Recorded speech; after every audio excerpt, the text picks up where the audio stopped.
கொஞ்சம் வந்து இஞ்சி பூண்டு பேஸ்ட்டு போட்டுக்கலாம். ஒரு லெமன் புளிஞ்சு விட்டுக்கலாம். கொஞ்சம் மஞ்சள் பொடி போட்டுக்கலாம். அதுவே கொஞ்சம் காரத்துக்கு மிளகாய் பொடி போட்டுக்கலாம். நல்லா மிக்ஸ் பண்ணிடலாம். எல்லாம் நல்லா வந்து மிக்ஸ் பண்ணியாச்சு. நல்லா இந்த கட்டுக்குள்ளெல்லாம் மசாலா வந்து நம்ம தடவிக்கிடணும். இப்போ இது ஒரு 15 மினிட்ஸ் ஃப்ரிட்ஜில் வச்சு எடுத்துக்கலாம். இருக்கேன். அது கூட வந்து கொஞ்சம் மஞ்சள் பொடி போட்டுக்கலாம். கொஞ்சம் சில்லி பவுடர் போட்டுக்கலாம். கரம் மசாலா 1.5 ஸ்பூன் போட்டுக்கலாம். ஜீரா பவுடர், தனியா பொடி 2 ஸ்பூன் போட்டுக்கலாம். கொஞ்சம் சாட் மசாலா போட்டுக்கலாம். கொஞ்சம் உப்பு போட்டுக்கலாம் டேஸ்ட்டுக்கு. ஸ்பூன் இஞ்சி பூண்டு பேஸ்ட்டு போட்டு கடுகு எண்ணெய் ஊற்றிக்கிடலாம். இதை நல்லா மிக்ஸ் பண்ணிக்கலாம். க்ரஷ் பண்ணி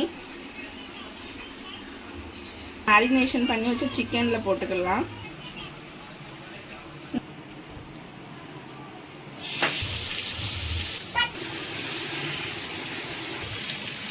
இப்போ இந்த சிக்கனை எடுத்துட்டு நம்ம இதில் கிரில் பண்ணிக்கலாம்.